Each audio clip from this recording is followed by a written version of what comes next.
ठीक है तो जी, वो थोड़ी सी अटक गई थी ना क्लास बीच में वापस। अब देखो आज हम क्या पढ़ेंगे ना, हमने जो टेंस की जितने भी हमारी 9 क्लासेस हुई है टोटल अब तक, उनका क्या करेंगे, सभी का रिवीजन करेंगे, है ना। जितना भी हमने टेंस पढ़ा सबको क्या करेंगे, रिवाइज करेंगे सारे टेंस को।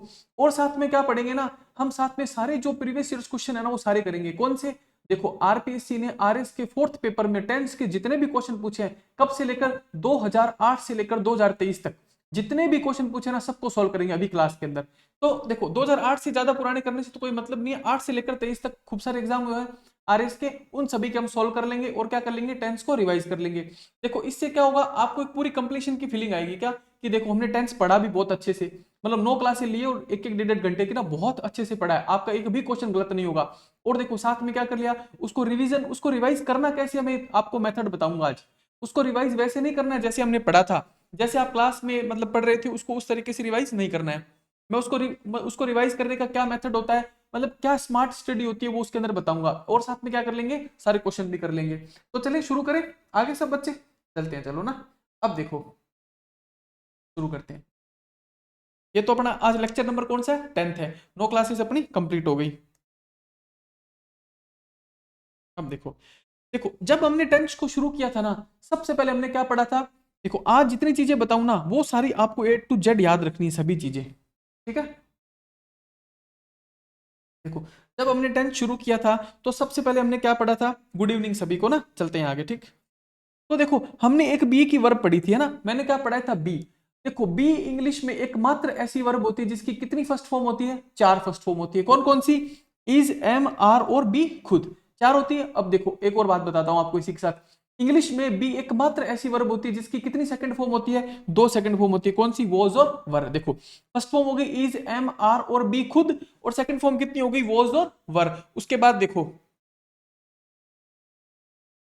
उसके बाद थर्ड फॉर्म कौन सी होती है, थर्ड फॉर्म होती है B double N been. Third form कौन सी होती है, बी डबल एन बीन। और देखो मैंने आपको इसके साथ एक बात बताई थी क्या, कि बी की किसी भी फॉर्म के साथ हमेशा क्या आएगा, वी1 प्लस आई आएगा। बी की किसी भी फॉर्म के साथ हमेशा क्या आएगा, वी1 प्लस आई आएगा, ठीक है सर। अब देखो उसके बाद अगली बार पढ़ी थी डू। डू के अंदर क्या होता है, देखो डू की 2 फर्स्ट फॉर्म होती है, कौन सी, डू और डज। डू होती है प्लूरल और एस या ईएस वर्ब के साथ लगा देने से वर्ब क्या बन जाती है, सिंगुलर। उसके बाद देखो सेकंड फॉर्म क्या होती है, डिड। थर्ड फॉर्म क्या होती है, डन। अब देखो डू की किसी भी फॉर्म के साथ दूसरी कोई भी वर्ब लिखेंगे तो कैसी फॉर्म आएगी, वर्ब की फर्स्ट फॉर्म आएगी। उसके बाद हमने पढ़ा था हैव। हैव की 2 फर्स्ट फॉर्म होती है, कौन सी, हैज और हैव। हैज होती है सिंगुलर, ठीक है, और हैव होती है प्लूरल। और देखो सेकंड फॉर्म कौन सी होती है, हेड। थर्ड फॉर्म भी कौन सी होती है, हेड। तो देखो ये सीखा। और देखो हेड की किसी भी फॉर्म के साथ दूसरी वर्ब की कैसी फॉर्म आएगी, वर्ब की थर्ड फॉर्म आएगी। यानी कि हेड के साथ, हैव के साथ, हैज के साथ अगर आपको कोई दूसरी वर्ब जोड़नी हो तो आप कौन सी फॉर्म में जोड़ोगे, कि सर थर्ड फॉर्म में जोड़ेंगे। डू के साथ, डिड के साथ, डज के साथ अगर आपको कोई दूसरी वर्ब जोड़नी हो तो आप कैसी फॉर्म में जोड़ोगे, सर वर्ब की फर्स्ट फॉर्म में जोड़ेंगे, ठीक है जी। अब देखो बी, बी की कोई भी फॉर्म हो, is, am, are, be, was, were और बीन, इसके साथ अगर आपको दूसरी कोई भी वर्ब की फॉर्म जोड़नी हो तो कैसी जोड़ोगे, वी1 आईएनजी। ये मैंने आपको पढ़ाया था, ये आपको रिवाइज करवा दिया। अब आगे चलते हैं। उसके बाद देखो मैंने आपको एक बहुत छोटी सी बात बताई थी क्या, आइडेंटिफिकेशन ऑफ पास्ट, कि पास्ट की पहचान कैसे करोगे। पास्ट की पहचान कैसे करेंगे, अगर देखो वर्ब की सेकंड फॉर्म लिखी हो, वॉज लिखा हो, वर लिखा हो, हेड लिखा हो, डिड लिखा हो, कुड लिखा हो, वुड लिखा हो, अच्छा इसके पीछे एक माइट भी लिख लेना, माइट लिखा हो मान लो ना, तो ये सभी क्या होते हैं, ये पास्ट की पहचान होती है। इससे हमें क्या पता चलता है कि सेंटेंस किस में लिखा गया, पास्ट में। देखो सेंटेंस के अंदर वर्ब की सेकंड फॉर्म लिखी है यानी कि सेंटेंस किस में लिखा है, पास्ट में। सेंटेंस में अगर,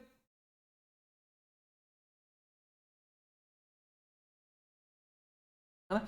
अब देखो सेंटेंस के अगर, सेंटेंस के अंदर अगर हेड लिखा है मान लो, डिड लिखा है, तो सेंटेंस डिड लिखा है तो बताओ सेंटेंस किस में होगा, सेंटेंस आप कहोगे कि सर सेंटेंस होगा पास्ट के अंदर, ठीक है जी। अगला देखो आइडेंटिफिकेशन ऑफ प्रेजेंट। प्रेजेंट की क्या पहचान होती है, देखो वर्ब की फर्स्ट फॉर्म होगी, डू होगा, डज होगा, is, am, are, has, have. अगर ये सभी लिखे होंगे तो टेंस कौन सा होगा, टेंस होगा प्रेजेंट टेंस, ठीक है सर। अब देखो इसके अंदर मैंने फ्यूचर नहीं लिखा है, क्यों नहीं लिखा, क्योंकि देखो फ्यूचर की पहचान आप सभी को पता है ऑलरेडी, कि सर फ्यूचर की क्या पहचान होती है, सर फ्यूचर की पहचान होती है विल या फिर शैल, है ना। फ्यूचर की क्या पहचान होती है, विल या फिर शैल, ठीक है। आगे चलते हैं। देखो अब मैं आपको बहुत मतलब फास्ट रिवीजन करेंगे, ऐसा नहीं कि हर एक चीज को बहुत ज्यादा नहीं पढ़ेंगे, फास्ट रिवीजन करेंगे क्योंकि ये सब मैंने आपको ऑलरेडी पढ़ा दिया है। उसके बाद देखो इंपॉर्टेंट रूल, सबसे पहले क्या पढ़ा था, कि कोई भी सेंटेंस पास्ट में शुरू होगा तो खत्म भी किस में होगा, पास्ट में। आपको ऐसे ही याद रखना है इसको, कि देखो आपको एक एक रूल याद होना चाहिए, पास्ट में शुरू तो पास्ट में खत्म। उसके बाद क्या पढ़ा था, इफ की कितनी कंडीशन पड़ी थी, आप कहोगे कि सर 4 कंडीशन पड़ी थी, कौन कौन सी? अगर इफ के साथ वर्ब की सेकंड फॉर्म लिखी होगी तो नेक्स्ट सेंटेंस में क्या आएगा, वुड प्लस वी1। अगर इफ के साथ WERE वर्ब प्लस नाउन लिखा होगा तो नेक्स्ट सेंटेंस में क्या आएगा, वुड प्लस वी1। अगर देखो इफ के साथ हेड प्लस नाउन लिखा होगा तो नेक्स्ट सेंटेंस में क्या आएगा, वुड प्लस वी1। अगर इफ के साथ हेड प्लस वर्ब की थर्ड फॉर्म लिखी होगी तो नेक्स्ट सेंटेंस में क्या आएगा, वुड प्लस है प्लस वर्ब की थर्ड फॉर्म। और इसी के साथ मैंने आपको एक बात बताई थी क्या, कि जो फोर्थ वाली कंडीशन होती है ना, इसमें आप इफ को हटा भी सकते हो। अच्छा, इफ को हटाओगे तो क्या करना पड़ेगा, हेड को आगे लिखना पड़ेगा, बस हेड लिख दो, सब्जेक्ट लिख दो और वर्ब की थर्ड फॉर्म लिख दो, बस। इफ को क्या कर सकते हो, हटा सकते हो। इफ को हटाते क्या करना पड़ेगा, हेड को आगे लिख दो। सेंटेंस का मीनिंग सेम होता है, सेंटेंस का मीनिंग बिल्कुल भी नहीं बदलता है। उसके बाद देखो, अब हमने शुरू किया था पढ़ना क्या, प्रेजेंट। प्रेजेंट के अंदर देखो पहला ही पहला रूल क्या पढ़ा था, सॉरी पास्ट पढ़ना शुरू किया था। पास्ट के अंदर पहला ही पहला रूल क्या पढ़ा था, यस्टरडे लिखाओ, अगो लिखाओ, लास्ट ईयर लिखाओ, लास्ट के साथ कुछ भी लिखाओ, प्रीवियस लिखाओ, वंस लिखाओ, या फिर कोई भी पास्ट इंडिकेटिंग वर्ड लिखाओ, यानी कि जिस वर्ड से हमें ये पता चले कि बात पास्ट की कर रहा है। पास्ट इंडिकेटिंग वर्ड क्या हो सकता है, चाइल्डहुड लिखाओ मान लो। अब देखो किसी का चाइल्डहुड लिखा होगा तो यानी कि बात किसकी कर रहा है, पास्ट की कर रहा है। यानी कि कोई भी पास्ट इंडिकेटिंग वर्ड लिखा होगा तो हमें देखो वर्ब की कौन सी फॉर्म लगानी है, वर्ब की सेकंड फॉर्म लगानी है, ठीक है सर। उसके बाद देखो रूल नंबर 2 क्या पढ़ा था, इट इज टाइम लिखाओ, इट इज हाई टाइम लिखाओ, इट इज अबाउट टाइम लिखाओ। इसके साथ वर्ब की कैसी फॉर्म लगानी है, सेकंड फॉर्म, ठीक है सर। अगर देखो टू लिखा होगा तो फिर कौन सी फॉर्म लगानी है, वर्ब की फर्स्ट फॉर्म। देखो अगर सब्जेक्ट लिखा होगा तो लिख देना वर्ब की सेकंड फॉर्म, और अगर टू लिखा होगा तो लिख देना वर्ब की फर्स्ट फॉर्म। देखो टू प्लस वर्ब की फर्स्ट फॉर्म को तो याद करने की ज्यादा जरूरत नहीं, क्यों, क्योंकि अगर टू लिखा होगा तो टू के बाद हमेशा ही वर्ब की कौन सी फॉर्म आती है, फर्स्ट ही फॉर्म आती है। टू के बाद हमेशा वर्ब की कौन सी फॉर्म आती है, फर्स्ट ही फॉर्म आती है। और टू प्लस वर्ब की फर्स्ट फॉर्म को क्या बोलते हैं इंग्लिश के अंदर, इसको बोलते हैं इन्फिनेटिव। क्या बोलते हैं इसको, इन्फिनेटिव। देखो इन्फिनेटिव के नाम से आपको कोई घबराना नहीं है। इन्फिनेटिव सिर्फ क्या होता है, टू प्लस वर्ब की फर्स्ट फॉर्म, इससे ज्यादा इन्फिनेटिव कुछ भी नहीं होता है, ठीक है। आगे चलें, देखो फिर देखो रूल नंबर 3 क्या पढ़ा था, हाइपोथेटिकल कंडीशन। उसमें क्या लिखाओ, इफ ओनली लिखाओ, इफ लिखाओ, आई विश लिखाओ, एज इफ लिखाओ, एज दो लिखाओ। इन सभी के साथ क्या आएगा, या तो WERE वर्ब आएगा या फिर क्या आएगा, past form of any verb, है ना। कोई भी वर्ब जो लिखी होगी उसकी पास्ट की फॉर्म आएगी, यानी कि प्रेजेंट और फ्यूचर नहीं आएगा, ठीक है सर। आगे चलो, उसके बाद देखो रूल नंबर 4 क्या पढ़ा था, सिंस। सिंस के साथ वर्ब की कौन सी फॉर्म लगाते हैं, सेकंड फॉर्म, ठीक है सर। आगे पीछे वाले सेंटेंस में क्या लिखेंगे, हैज या फिर हैव प्लस वर्ब की थर्ड फॉर्म। और सिंस का मतलब क्या होता है, सिंस का मतलब मैंने आपको बताया था, सिंस का मतलब होता है जब से यानी कि कभी की जब की बात कर रहे हैं, जब से अब तक। सिंस का मतलब क्या होता है, जब से अब तक, ठीक है सर, है ना। देखो ये टाइम लाइन है, मान लो ये पास्ट में कोई काम शुरू हुआ और ये आप अभी प्रेजेंट में हो, यानी कि सिंस का मतलब क्या होगा, सिंस 2006 लिखा है, इसका मतलब क्या है, 2006 से लेकर अब तक, है ना, ठीक है सर। आगे देखो अगला टेंस कौन सा था, पास्ट कॉन्टिन्यूस। पास्ट कॉन्टिन्यूस में क्या पढ़ा था सबसे पहले, कि देखो एट दैट मोमेंट लिखाओ, एट दैट टाइम लिखाओ। देखो आपको ज्यादा याद नहीं रखना है, इसी से याद रखो, eight that moment. Eight that moment का मतलब ही क्या होगा, उस क्षण। दैट का मतलब ही क्या होता है, उस, है ना, उस क्षण। और देखो एट दैट टाइम का मतलब क्या होगा, उस समय, ठीक है सर। THN देन का मतलब क्या होगा, तब। दोज डेज का मतलब क्या होगा, उन दिनों, ठीक है। तो देखो ऐसा लिखा होगा ना, दोज डेज, देन, और फिर है ना eight that time, sorry eight that time और एट दैट मोमेंट। इन सभी के साथ क्या आएगा, इन सभी के साथ आएगा वॉज या फिर वर्ब प्लस वर्ब की फर्स्ट फॉर्म प्लस ING, ठीक है। ये सभी आपको मैंने बहुत डीपली पढ़ाया था। उसके बाद देखो रूल नंबर 2। रूल नंबर 2 में क्या होता है, मैंने आपको पढ़ाया था, जब पास्ट में कोई भी दो घटनाएं होती है ना, जब पास्ट में कोई भी दो घटनाएं होती है, जिस घटना को होने में टाइम लगता है उसको तो किस में लिखते हैं, पास्ट कॉन्टिन्यूस में, जैसे देखो, है ना। और दूसरी वाली, मतलब जिस घटना को होने में टाइम लगता है उसको किस में लिखते हैं, पास्ट कॉन्टिन्यूस में। यानी कि जो घटना जारी रहती है उसको किस में लिखते हैं, पास्ट कॉन्टिन्यूस में। और जो दूसरी घटना उस घटना के बीच में होती है उसको किस में लिखते हैं, पास्ट सिंपल में। जैसे देखो आपके एग्जाम में क्वेश्चन भी आया था, माई आंट वॉज वॉकिंग, है ना, in the garden when I met her. अब देखो आंट ने घूमना शुरू किया शाम को 6 बजे, है ना, और कितने बजे तो घूमेगी, 7 बजे तक, ठीक है। देखो उस 1 घंटे के दौरान मैं बीच में कहीं मिला, यानी कि आंट के घूमने का जो काम था वो तो क्या था, जारी था। उसके अंदर क्या लग रहा था, टाइम लग रहा था, टाइम टेकिंग एक्शन था, उसको तो लिखेंगे पास्ट कॉन्टिन्यूअस में। और जो काम इंस्टेंट हुआ है, तुरंत हुआ है, उसको किस में लिखेंगे, पास्ट सिंपल में। किस में लिखेंगे? पास्ट सिंपल में। जैसे देखो आपको हिंदी में और बताता हूं एक बात, मान लो आप रोड क्रॉस कर रहे हो, है ना, जब मैं रोड क्रॉस कर रहा था तो एक कार ने मेरी टक्कर मारी। अब देखो टक्कर मारने का काम तो बहुत इंस्टेंट है, लेकिन रोड क्रॉस करने में तो टाइम लगेगा ना, तो उसमें कैसे लिखेंगे? When I was crossing the road, sorry, I was crossing the road when a car hit me, या फिर a car hit me when I was crossing the road. जब मैं रोड को पार कर रहा था एक कार ने मुझे टक्कर मारी। मैंने आपको पहले भी कहा था, इसमें आप बिल्कुल भी ऐसा याद मत करना कि इसके साथ V1 ING आएगा, इसके साथ वर्ब की सेकंड फॉर्म आएगी, ऐसा।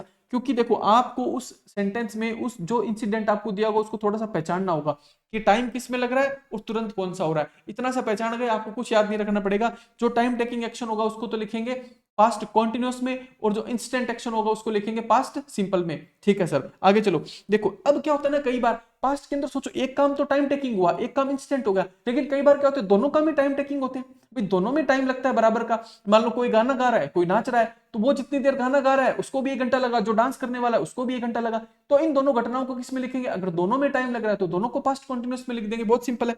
दोनों को किस में लिख देंगे? पास्ट कॉन्टिन्यूअस में। और कंजक्शन क्या लिख दिया? वाइल। ठीक है, इसके आपको खूब सारे एग्जाम्पल भी करवाए थे। Arijit was singing while Rekha was dancing. जब अरिजीत गाना गा रहा था रेखा डांस कर रही थी। बस आगे चलो। देखो उसके बाद देखो मैंने आपको पढ़ाया था पास्ट परफेक्ट। पास्ट परफेक्ट में मैंने आपको पढ़ाया था बिफोर। मैंने आपको इसको याद करने की ट्रिक भी बताई थी कि अल्फाबेट में होता है A B C D। ठीक है, तो बी कितने नंबर पर आता है? आप लोगों के सर बी 2 नंबर पे आता है। बी 2 नंबर पे आता है, इसका मतलब बिफोर के साथ वर्ब की कैसी फॉर्म आएगी? सेकंड फॉर्म आएगी। आगे पीछे क्या आएगा? हेड प्लस वर्ब की थर्ड फॉर्म आएगी। अब देखो मैं आपको एक बात बताता हूं, मैं सब्जेक्ट के बारे में कभी बात नहीं करता हूं ना, सब्जेक्ट के बारे में मैं मोस्टली नहीं बोलता हूं, क्योंकि सब्जेक्ट कुछ भी हो उससे ज्यादा फर्क नहीं पड़ता है। आप ही लिखो, दे लिखो, शी लिखो, इट लिखो, अगर आगे वर्ब की सेकंड फॉर्म है तो सेकंड फॉर्म ही आएगी। मेन चीज क्या होती है ना, वर्ब की सेकंड फॉर्म को याद रखना है। बच्चे क्या करेंगे, सब्जेक्ट को अगर मैं बहुत सारी चीजें बताऊंगा ना, सब्जेक्ट होगा, ये होगा, सब्जेक्ट के बाद आएगा, तो आप जो मेरी बात का जो मर्म है ना कहने का, आप उसके ऊपर फोकस ही नहीं कर पाओगे, वो चूक जाओगे आप। इसलिए मैं कभी सब्जेक्ट के बारे में बोलता नहीं हूं। ठीक है, मैंने आपको सीधा क्या बोला? बिफोर के साथ वर्ब की सेकंड फॉर्म आएगी, लेकिन आप ये मान के चलना बीच में सब्जेक्ट तो होगा ही ना, तभी तो वर्ब की सेकंड फॉर्म आएगी। ठीक है, तो ये सब्जेक्ट अंडरस्टूड होता है। हाँ, ये कुछ भी हो उससे कोई फर्क नहीं पड़ता है। आगे पीछे क्या आएगा? हेड प्लस वर्ब की थर्ड फॉर्म आएगी। अब देखो बिफोर का उल्टा होता है आफ्टर। बिफोर का उल्टा क्या होता है? आफ्टर। बिफोर मतलब पहले, आफ्टर मतलब बाद में। अच्छा ठीक है सर, अगर देखो बिफोर का उल्टा आफ्टर हो गया तो वर्ब भी तो उल्टी हो जाएगी ना, यानी कि आफ्टर के साथ क्या आ जाएगा? हेड प्लस वर्ब की थर्ड फॉर्म, आगे पीछे क्या आ जाएगा? वर्ब की सेकंड फॉर्म। इतनी सिंपल सी बात है। और देखो और क्या बताया था आपको मैंने, और ये बताया था कि देखो पास्ट में जो दो घटनाएं होती है, पास्ट में जो दो घटनाएं होती है, उनमें जो घटना पहले होती है उसको तो लिखते हैं पास्ट परफेक्ट में, उसको किस में लिखते हैं? पास्ट परफेक्ट में। और जो घटना बाद में होती है उसको किस में लिखते हैं? सॉरी, पास्ट सिंपल में। जो घटना पहले होती है वो तो लिखते हैं पास्ट परफेक्ट, और जो घटना बाद में होती है उसको लिखते हैं पास्ट सिंपल, है ना। बस वो आपने एग्जाम्पल खूब पढ़ रखा है ऐसा कि डॉक्टर के आने से पहले मरीज मर चुका था। मरीज मर चुका था, इसका मतलब patient had died before the doctor came. Doctor के आने से पहले पेशेंट मर चुका था, है ना। दूसरी बात देखो, I had goat the anticipatory bell before the police came. Police के आने से पहले मुझे अग्रिम जमानत मिल चुकी थी। यानी कि देखो पहले काम कौन सा हुआ? जमानत मिला, बाद में पुलिस आई है। पहले काम कौन सा हुआ? पेशेंट मर गया है, बाद में डॉक्टर आया है। इस टाइप के सेंटेंस होते हैं, वो सब इसी का यूज होता है। और देखो मैं आपको एक बात बताऊं, अब तक मैंने आपको कितना सा टाइम लगाया रिवाइज करने में? 10 मिनट। इस 10 मिनट के अंदर से इस बार के आपके मेंस के एग्जाम में खूब सारे क्वेश्चन आए थे। मैं अभी आपको दिखाऊंगा सोल्व करेंगे तब ना। उसके बाद देखो अगला, देखो सब्जेक्ट, ये तो आपको मैंने इफ के साथ पढ़ाया था। इफ लिखा हो, subject plus head plus verb की थर्ड फॉर्म लिखी हो, तो उसके साथ अगले सेंटेंस में क्या आता है? आप बोलोगे sir would, could, might plus have plus verb की थर्ड फॉर्म। यानी कि वुड भी हो सकता है, कुड भी हो सकता है, माइट भी हो सकता है, कोई फर्क नहीं पड़ेगा। वुड भी पास्ट है, कुड भी पास्ट है, माइट भी पास्ट है। ठीक है सर। अब देखो मैंने आपको बताया था फोर और सिंस, है ना। फोर का यूज कब करेंगे, सिंस का यूज कब करेंगे? अब देखो सिंस में क्या होता है, याद करने के लिए ट्रिक याद रखो, SIN, है ना। SI लिखा होता है, आई के ऊपर क्या होता है? एक पॉइंट होता है, इसी से याद रखो। सिंस का यूज किसके साथ करते हैं? पॉइंट ऑफ टाइम के साथ। फोर का यूज किसके साथ करते हैं? पीरियड ऑफ टाइम के साथ। और ये सब कुछ मैंने आपको समझाया था। और मैंने आपको कल की क्लास में एक बात भी बताई थी, क्या? कि जो समय हमें घड़ी और कैलेंडर में दिखने को मिल जाए ना, उसमें तो क्या लगा देंगे? सिंस। और जो घड़ी और कैलेंडर में ना दिखे उसमें क्या लगा देंगे? फोर। ये छोटी सी एक ट्रिक है इसको समझने की, अगर किसी बच्चे को पीरियड ऑफ टाइम और पॉइंट ऑफ टाइम का ना समझ में आता हो तो। जैसे देखो 6 PM आपको घड़ी में मिलेगा 6 बजे, लेकिन 6 आवर्स या फिर 5 आवर्स आपको घड़ी में नहीं मिलेगा। देखो 5 घंटे घड़ी में थोड़ी ना मिलेगा, 5 बजे मिल जाएगा। वैसे देखो कैलेंडर के अंदर आपको जनवरी मिल जाएगा, फेब्रुवरी मिल जाएगा, मंडे मिल जाएगा, संडे मिल जाएगा, लेकिन मैनी डेज नहीं मिलेगा, फ्यू मंथ्स नहीं मिलेगा, सेवरल वीक्स नहीं मिलेगा, है ना। ठीक है, चले आगे। सही चल रहा है ना? आप लोग कमेंट करके बता देना, ठीक है ना? ज्यादा फास्ट तो नहीं है, आप बस इतना बता देना कि ज्यादा फास्ट तो नहीं हो ना, क्योंकि देखो ये एक्चुअली में क्लास रिवीजन क्लास है, इससे पहले हम टेंस को कम से कम 10 घंटे पढ़ चुके हैं, तो ये तो मैं सिर्फ आपको एक ट्रिक बता रहा हूं कि आपको रिवाइज कैसे करना है जल्दी से जल्दी ना, ठीक है ना? चलते हैं, गुड पूनम, चले आगे। अब देखो उसके बाद समझ गए ना, देखो आप ऐसे रिवाइज करना, आपको कितना टाइम लगेगा, मैं कह रहा हूं आपको 10 मिनट लगेगा, और अगर 2-4 बार रिवाइज कर लोगे ना तो आंखों से बस देखना देखना होगा, आपको सब कुछ याद होगा। अब देखो पास्ट हमने पूरा कर लिया था, अब पढ़ते हैं प्रेजेंट। प्रेजेंट के अंदर हमने सबसे पहले क्या पढ़ा, प्रेजेंट सिंपल, उसमें क्या पढ़ा, कोई यूनिवर्सल ट्रुथ लिखाओ, हैबिचुअल एक्शन लिखाओ, डेली रूटीन लिखाओ, प्रोवर्ब लिखियो। सर प्रोवर्ब क्या होती है? प्रोवर्ब बेटा कहावतें होती है, क्या होती है? कहावतें, है ना? इंग्लिश के अंदर भी तो कहावतें होती है ना, वो क्या होती है? प्रोवर्ब। अब देखो साइंटिफिक फैक्ट लिखाओ, यानी कि कोई वैज्ञानिक तथ्य लिखाओ, न्यूज़पेपर की हेडलाइन लिखियो, और क्या लिखो? कमेंट्री लिखियो।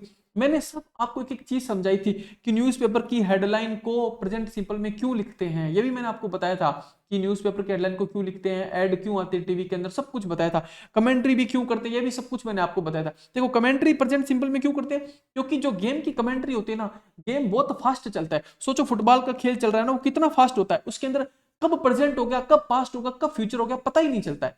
यानी कि देखो 1 सेकंड पहले पास्ट हो गया है ना, कितना फास्ट चलता है गेम।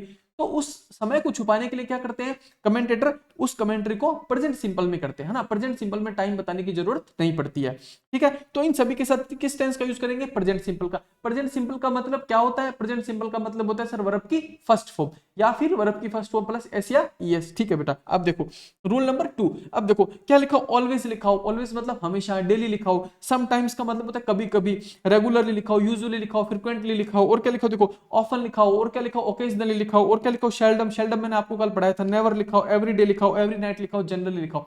इन सभी के साथ कौन सा टेंस यूज करते हैं? इन सभी के साथ टेंस लगाते हैं प्रेजेंट सिंपल। इन सभी के साथ कौन सा टेंस लगाते हैं? Present simple. लेकिन देखो नोट बना के एक बात लिखी हुई, आप इसको गौर से पढ़ो, क्या लिखा है? अगर ऊपर लिखे शब्दों के साथ पास्ट का टाइम दिया हो, पास्ट का टाइम दिया हो, तो फिर क्या लगाएंगे? Past simple. यानी कि सोचो ऑलवेज का मतलब तो हमेशा होता है। सोचो मैं पास्ट की बात करता हूं कि यार मैं बचपन में हमेशा मंदिर जाया करता था, मैंने क्या बोला कि मैं बचपन में हमेशा मंदिर जाया करता था, तो ये किसकी बात हो गई? पास्ट की। I use to go daily to the temple in my childhood, है ना? तो देखो क्या बोला कि मैं बचपन में हमेशा मंदिर जाया करता था। यानी कि देखो इस ऑलवेज से, डेली से, अगर इनके साथ कोई पास्ट का टाइम लिखा है ना, चाइल्डहुड लिखाओ या कोई सन लिखाओ, कोई ईयर लिखाओ, तो आपको किसका यूज करना है? आपको पास्ट सिंपल का यूज करना है। और अगर कोई टाइम ना लिखा हो तो इसका मतलब क्या? प्रेजेंट है कि मैं मंदिर जाता हूं, है ना? बस आगे चलो, चले आगे। उसके बाद देखो निकट भविष्य। अब ये आपको ज्यादा याद रहे तो ठीक है, नहीं याद रहे तो कोई खास फर्क पड़ेगा नहीं। ये निकट भविष्य, भविष्य सब छोड़ दो, मैं आपको एक सिंपल सा बात बताता हूँ कि फ्यूचर के लिए, ये बात मेरी जरूर याद रखना आप, हाँ? फ्यूचर टेंस के लिए आप प्रेजेंट सिंपल भी लिख सकते हो, हाँ, फ्यूचर के लिए आप प्रेजेंट सिंपल भी लिख सकते हो, आप प्रेजेंट कॉन्टिन्यूअस भी लिख सकते हो, ठीक है सर, और फ्यूचर सिंपल भी लिख सकते हो, कुछ भी लिख सकते हो, कोई फर्क नहीं पड़ेगा। तीनों में से कुछ भी लिख दो, एक ही बात है, कोई फर्क नहीं पड़ेगा, है ना? तो बस इतनी सी बात है, फ्यूचर के लिए आप प्रेजेंट सिंपल का यूज भी कर सकते हो, प्रेजेंट कॉन्टिन्यूस का यूज भी कर सकते हो, फ्यूचर सिंपल का यूज भी कर सकते हो, ठीक है? इस बात को याद रखना। आगे देखो, फिर मैंने आपको पढ़ाया था whatever, whenever, wherever, इसके साथ आपको क्या लिखा मिलेगा एग्जाम में? सब्जेक्ट प्लस इजेएमआर वी1 आईएनजी, जो कि क्या होगा? गलत होगा, यही लिखा मिलेगा आपको, जो कि क्या होगा? गलत होगा। उसकी जगह क्या लिखना आपको? वर्ब की फर्स्ट फॉर्म या फिर वर्ब की फर्स्ट फॉर्म प्लस एस या ईएस, ठीक है सर? आगे चलो। अब देखो प्रेजेंट कंटीन्यूअस पढ़ते हैं, क्या लिखा? नाउअडेज। नाउअडेज का मतलब क्या होता है? मैंने आपको बताया था इन दिनों। इन दिनों के साथ आप हिंदी में भी तो क्या बोलते हो? यार इन दिनों मैं आरएस की तैयारी कर रहा हूं, ऐसे ही तो बोलते हैं।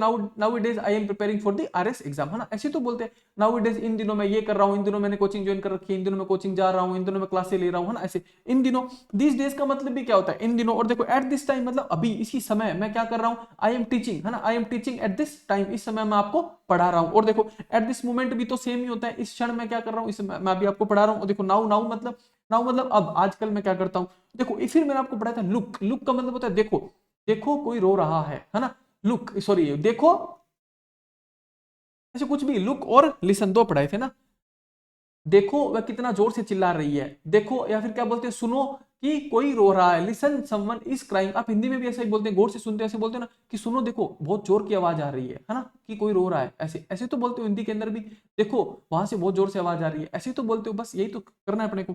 देखो वो कितना जोर से हंस रहा है, ऐसे ही बोलते हो आप। तो देखो लुक और लिसन को अलग से याद रखना, इसमें भी क्या होता है? Present simple, sorry present continuous का यूज होता है। उसके बाद देखो टुडे, टुडे मतलब आजकल, इसमें भी। और देखो एट प्रेजेंट, प्रेजेंटली। इसके बाद मैंने आपको एक और पढ़ाया था, क्या? वो इसके अंदर लिखा नहीं है बट आप ऐड कर लेना। एक होता है ऑफ लेट। क्या होता है ऑफ लेट? मैंने आपको इसका मीनिंग भी बताया था। ऑफ लेट का मीनिंग बच्चे क्या समझ जाएंगे? लेट जैसा, देरी जैसा कुछ समझ जाएंगे। बट इसका मीनिंग क्या होता है? ऑफ लेट का मीनिंग होता है आजकल। ऑफ लेट का मीनिंग क्या होता है? आजकल, यानी कि इन दिनों क्या हो रहा है। ऑफ लेट का मतलब भी क्या होता है? आजकल। एग्जामिनर जानबूझ के ऐसे वर्ड लिखता है ऑफ लेट जैसे, जिससे बच्चा क्या हो जाए? कंफ्यूज हो जाए। आपको कंफ्यूज बिल्कुल नहीं होना है। उसके बाद देखो,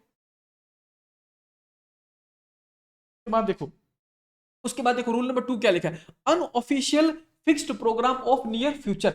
आप इसको भूल जाओ। ये मतलब ठीक है, एक बार पढ़ाने के लिए मैंने आपको पढ़ाया, बट ये कोई ज्यादा काम की चीज है नहीं। आप तो सीधा याद रखो क्या, फ्यूचर टेंस के लिए, फ्यूचर सिंपल के लिए आप प्रेजेंट सिंपल भी लिख सकते हो, प्रेजेंट कॉन्टिन्यूस भी लिख सकते हो, फ्यूचर सिंपल भी लिख सकते हो, कुछ भी लिख दो, कोई फर्क नहीं पड़ेगा, सब सही होता है उसके। क्योंकि देखो ऐसा क्यों होता है मैं आपको बताता हूं। क्योंकि एक्चुअली में फ्यूचर नाम का कोई टेंस होता ही नहीं है। फ्यूचर नाम का क्या होता है? फ्यूचर नाम का कोई टेंस होता नहीं है बस। लेकिन अब क्या करें, उसको फ्यूचर टेंस को तो बहुत बाद में ऐड किया गया है ग्रामर के अंदर। पहले तो दो ही टेंस होते थे, कौन से? प्रेजेंट और पास्ट।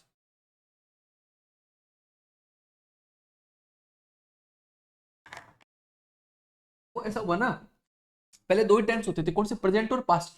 यानी कि फ्यूचर की बातें भी आपको प्रेजेंट से ही बतानी पड़ती थी, है ना।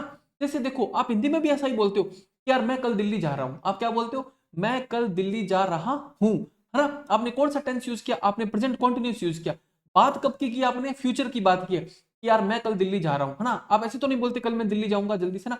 वो भी सही है। देखो अगर आप ऐसा बोलो कि मैं कल दिल्ली जाऊंगा, वो भी सही है। बट आप मोस्टली क्या बोलते हो? यार मैं कल दिल्ली जा रहा हूँ, है ना। तो वो भी सही है। ऐसा इंग्लिश के अंदर होता है। आप प्रेजेंट सिंपल बोलो, प्रेजेंट कॉन्टिन्यूस बोलो, फ्यूचर सिंपल बोलो, तीनों ही क्या होते हैं? सही होते हैं। आगे देखो, ये रेगुलर हैबिट वाला है। ये अगर आपको समझ में आ गया था, याद रह जाए तो ठीक है, वरना इसको भी ज्यादा याद करने की आपको जरूरत नहीं है। बस सिंपल सी बात है क्या, कि अगर मान लो ऑलवेज लिखा हो, है ना, ऑलवेज लिखा हो और ऑलवेज के साथ वी1 आईएनजी लिखा हो, है ना, ऑलवेज प्लस वी1 आईएनजी हो, तो ये क्या करता है? ये इरिटेशन पैदा करता है ना, एंगर होता है इसके अंदर, है ना। आपको क्या आता है? गुस्सा आता है। जैसे मान लो मैं ही हूं, जैसे मान लो कि मैं कुछ ऐसा करता हूँ डेली ना, एक बार के लिए मान लो कि मैं डेली क्लास में थोड़ा लेट हो जाता हूँ 5 मिनट, या फिर डेली मान लो कुछ टेक्निकल प्रॉब्लम हो जाती, तो मैं खुद ही की मतलब उस चीज से परेशान हूं ना। मैं क्या बोलता हूँ? यार मैं रोज क्लास में लेट हो जाता हूँ, खुद ही बोलूंगा ना ऐसे। अभी तो बोलते हो ना कि यार मैं डेली क्लास में लेट हो जाता हूँ। तो आपको खुद के प्रति क्या हो रहा है? थोड़ा सा गुस्सा आ रहा है। बस वही भाव इसके अंदर व्यक्त होता है। ठीक है, आगे चले। अब देखो ये थोड़ी सी मैंने आपको वर्ब पढ़ाई थी क्या? See, hear, smell, taste, recognise, appear, seem, look, love, like, hate, remember, hope, own, have, है ना। इन सभी मैंने आपको क्या बताया था? जनरली इन सभी के साथ आईएनजी नहीं लिखते हैं। जनरली इन सभी के साथ आईएनजी नहीं लिखते हैं, है ना। ठीक है, और जो थोड़ा मोटा डिफरेंस था वो मैंने आपको समझाया भी था कि कब लिख देते कब नहीं लिखते। बाकी इसको मैं और आगे भी बाद में एक बार और पढ़ाऊंगा, ठीक है। बट अभी आप इतना याद रखो कि जनरली इनके साथ आईएनजी नहीं लिखा जाता है। क्योंकि देखो मैं टीचर हूं, मुझे पता है टेक्निकली कि आपको कब कौन सी चीज कहां बतानी है ना। तो अभी जितना बताया आप उतना ध्यान में रखो, इसको आगे भी पढ़ाऊंगा। जब वर्ब पढ़ाएंगे ना तब मैं इसके बारे में और बताऊंगा आपको। उसके बाद देखो प्रेजेंट परफेक्ट पढ़ा था। प्रेजेंट परफेक्ट में क्या पढ़ा था? जस्ट लिखा हो, रिसेंटली, हाल ही में, मेनी टाइम्स, बहुत बार, ऑलरेडी, सो फार। अभी देखो ऑलरेडी वाला क्वेश्चन आपके एग्जाम में इस बार आया था, इस बार 2023 में ये ऑलरेडी वाला क्वेश्चन आया था, है ना। और देखो सो फार लिखा हो, अप टू प्रेजेंट लिखा हो, येट। देखो येट के साथ मैंने आपको स्पेशल कंडीशन बताई थी क्या, कि जब कभी भी सेंटेंस में येट होगा ना तो उसके साथ क्या आएगा? नोट आएगा। जो मैंने आपको डीपीपी दी है ना, मैंने डीपीपी के अंदर एक एक क्वेश्चन बहुत सोच सोच के डाला है ना। आप उस डीपीपी को ऐसे ही मतलब बहुत सारी जगह डीपीपी होती है तो उस डीपीपी की तरह मत समझना। एक एक क्वेश्चन मैं बहुत सोच के डालता हूँ ना, ढूंढ ढूंढ के देख के क्या यूपीसी में क्या पूछ रहा है। क्योंकि आरएस में तो जितने क्वेश्चन आएंगे मैं आपको क्लास में करवा दूंगा आज। अब आरएस के अलावा जितने क्वेश्चन बच गए, जैसे यूपीसी में कुछ पूछा, आईएएस में कुछ पूछा, अब आरपीसी क्या करते हैं ना, वहां से क्वेश्चन उठाती है। तो मैं क्या करता हूँ, उन क्वेश्चंस को डालता हूँ उस टॉपिक के, उस मतलब टॉपिक के जो रिलेटेड होता है उस क्वेश्चन को डाल देता हूँ। जैसे मुझे मिला प्रेजेंट परफेक्ट का कोई वहां क्वेश्चन मिला, तो मैं क्या करूंगा? प्रेजेंट परफेक्ट की डीपीपी में उस क्वेश्चन को डाल दूंगा। ठीक है, अब देखो क्या पढ़ा? Just, recently, many times, already, so far. So far का मतलब क्या होता है बेटा? सो फार का मतलब होता है अब तक। देखो जैसे अपनी क्लास से अब तक बहुत अच्छी चली है तो हम क्या बोलेंगे? सो फार सो गुड। सो फार सो गुड। सो फार का मतलब अब तक, सो फार सो गुड। सो फार सो गुड का मतलब अब तक बहुत अच्छी चल रही है, सर, है ना। सो फार सो गुड। और देखो अप टू प्रेजेंट मतलब अभी तक। और देखो यट, यट के साथ आप जरूर याद रखना कि यट के साथ क्या आएगा? नॉट आएगा। और देखो सो फार लिखा कोई नहीं, just now, until now, lately. Lately का मतलब लेट नहीं होता है। लेटली का मतलब भी पता है क्या होता है? हाल ही में। लेटली का मतलब भी क्या होता है? हाल ही में। और देखो टिल नाउ अभी तक, है ना। एवर, एवर मतलब कभी, नेवर मतलब कभी नहीं। इन सभी के साथ कौन सा टेंस यूज करते हैं? प्रेजेंट परफेक्ट टेंस यूज करते हैं। उसके बाद देखो इट इज टाइम लिखाओ, इट इज हाई टाइम लिखाओ, इट इज अबाउट टाइम लिखाओ, उनके साथ आती है वर्ब की सेकंड फॉर्म। ठीक है सर, लेकिन इट इज फर्स्ट टाइम लिखाओ, इट इज सेकंड टाइम लिखाओ, इट इज थर्ड टाइम लिखाओ, या फिर इट इज लास्ट टाइम लिखाओ, इन सभी के साथ आती है हैज या फिर हैव प्लस वर्ब की थर्ड फॉर्म। ठीक है, आगे चलते हैं। उसके बाद देखो, अच्छा ये थोड़ा सा कंसेप्ट मैंने आपको समझाया था ना, इसमें मैंने क्या समझाया था, शी इज लर्निंग म्यूजिक का मतलब होता है कि वो अभी क्या कर रही है, म्यूजिक को सीख रही है। ठीक है sir. She has learned music का मतलब होता है वो म्यूजिक सीख चुकी है। और देखो she has been learning music since 2020 का मतलब होता है वो 2020 से म्यूजिक सीख रही है, यानी कि 2020 में उसने सीखना शुरू किया था, अभी तक सीख रही है और आगे भी क्या कर रही है, अपना सीख रही है। ठीक है, आगे चलते हैं। उसके बाद देखो, उसके बाद हमने फ्यूचर पढ़ा था। फ्यूचर में बहुत सिंपल सी बात पढ़ी थी, क्या मतलब आप एक बात देखो ना यार, इतने आसान तरीके से आपको, मैं आपको सच कह रहा हूं, कोई नहीं बता पाएगा। अब ये कोई वीडियो देख ले उसके बाद बताना शुरू कर दे तो मैं कह नहीं सकता, वरना पुराने वीडियो किसी भी टीचर के देख लेना, आपको इतने सिंपल तरीके से कोई समझा नहीं पाएगा कि एक सेंटेंस में दो विल, दो शैल, दो वुड नहीं हो सकते हैं। एक विल और एक शैल भी नहीं हो सकता है, एक विल और एक वुड भी नहीं हो सकता है, एक शैल और एक वुड भी नहीं हो सकता है। तो सर कहने का मतलब इतना सा है क्या कि एक सेंटेंस के अंदर दो फ्यूचर नहीं हो सकते हैं। अच्छा ठीक है सर, दो फ्यूचर नहीं हो सकते, हम तो समझ गए। अब अगर हो गए तो क्या करना है, हो गए तो एक विल या फिर एक शेल या फिर एक वुड को हटाना पड़ेगा। कौन सा हटाएंगे, हमारी मर्जी से कोई सा भी हटा दें? नहीं, मर्जी से नहीं हटाना है। तो सर आगे वाला हटाना है? नहीं। पीछे वाला हटाना है? नहीं। कौन सा हटाना है? जो कंजक्शन के साथ लिखा होगा उसको हटा देना है। ठीक है सर। कंजक्शन, कंजक्शन बहुत सारी होती है, मैंने आपको बोला था हजारों कंजक्शन होती है, सबको याद नहीं करना है, बट मोस्टली जो छोटी ये कंजक्शन है जो इंपॉर्टेंट है वो देख लो। इफ होता है, व्हेन होती है, एज होता है, सून एज होता है, इन केस होता है, आफ्टर होता है, बिफोर होता है, अनलेस होता है, और until, provided by the time. और देखो प्रोवाइडेड दैट, प्रोवाइडेड का मतलब क्या होता है, इस शर्त पर कि। ठीक है, याद रखना इस बात को, इन सभी के साथ विल शैल वुड नहीं आता है। ठीक है सर, आगे चलो। अब देखो टुमारो लिखो। अब एक बात बताओ बेटा, इसमें क्या याद करोगे यार कि टुमारो लिखाओ, नेक्स्ट डे लिखाओ, नेक्स्ट वीक लिखाओ, नेक्स्ट ईयर लिखाओ, नेक्स्ट टाइम, कुछ भी लिखाओ, इनके साथ क्या आएगा, विल या फिर शैल प्लस वर्ब की फर्स्ट फॉर्म। यानी कि बात फ्यूचर की लिख रहे हैं तो बात फ्यूचर की कर रहे हैं तो टेंस भी कौन सा यूज कर देंगे, फ्यूचर। वरना देखो आप फ्यूचर ना लिख के आप प्रेजेंट सिंपल भी लिख सकते हो, वो भी सही होगा। और आप क्या लिख सकते हो, आप प्रेजेंट कंटिन्यूअस भी लिख सकते हो, वो भी सही होगा। बट बस थोड़ा सा प्रेफर क्या करना कि अगर फ्यूचर की बात है तो फ्यूचर ही लिख देना। ठीक है, आगे चलो।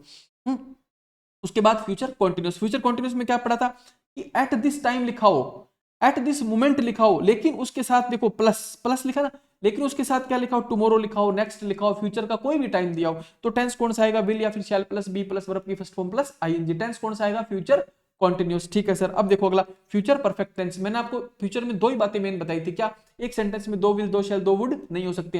दूसरी बात ये बताई थी कि by this time, by the end, by time लिखाओ, कि फ्यूचर का टाइम लिखाओ। तो उसके साथ क्या आएगा, विल या फिर shall plus have plus verb की third form. Will, shall plus have plus verb की थर्ड फॉर्म। अब देखो मैं आपको एक बात बताता हूँ, एक एक हेल्पिंग वर्ब होती है ना, उसका मीनिंग होता है, मैं आपको बताऊं देखो कैसे। विल शैल का मतलब क्या है, फ्यूचर। हैव का मतलब क्या है, कंप्लीशन। यानी कि देखो फ्यूचर के अंदर कंप्लीशन, यानी कि फ्यूचर के अंदर काम क्या हो चुका होगा, कंप्लीट हो चुका होगा। उसके लिए कौन से टेंस का यूज करेंगे, फ्यूचर परफेक्ट टेंस का। ठीक है सर, आगे चलो। अब देखो बिफोर वाला मैंने आपको थोड़ा समझाया था, इसको ये लाइन ऐसे ना याद रहे तो कोई फर्क नहीं पड़ेगा, आप तो इतना याद रखो कि एक सेंटेंस में दो विल, दो शैल, दो वुड नहीं हो सकते, वही बिफोर में अप्लाई हो जाएगा इजीली, है ना। अब देखो फिर मैंने आपको पढ़ाया था थोड़ा मिसलेनियस। क्या पढ़ाया था, मिसलेनियस। मिसलेनियस में मैंने सबसे पहले आपको एक बात बताई थी कि बहुत सारे WH वर्ड होते हैं इंग्लिश के अंदर। देखो सेंटेंस कभी भी अगर WH वर्ड से स्टार्ट होता है तो उसके बाद क्या आएगा, हेल्पिंग वर्ब आएगी, उसके बाद क्या आएगा, सब्जेक्ट आएगा। अगर ये बात आपको ऐसे नहीं याद रहती है तो आप ऐसे याद रखो, व्हाट इज योर नेम। ये तो सबको याद रहता है। अब देखो इसने क्या पूछा, आपसे सवाल पूछा, सेंटेंस की स्टार्टिंग कहां से, WH वर्ड से। अगर सवाल पूछता है, सेंटेंस WH वर्ड से स्टार्ट होता है तो WH वर्ड के बाद क्या आएगा, हेल्पिंग वर्ब आएगी। ठीक है सर। अब देखो बाकी दूसरे वाले रूल में क्या होता है, इसका जस्ट उल्टा होता है। अगर चलते चलते चलते चलते सेंटेंस कहीं और से स्टार्ट हुआ, बीच में WH वर्ड आया, तो अब इसके बाद क्या आएगा, अब इसके बाद बेटा सब्जेक्ट आएगा, है ना, क्योंकि आपसे कोई सवाल नहीं पूछा जा रहा है। ठीक है, तो इसके बाद क्या आएगा, सब्जेक्ट आएगा बस। और WH वर्ड से स्टार्ट होगा तो इसके बाद क्या आएगी, हेल्पिंग वर्ब आएगी। आगे चले।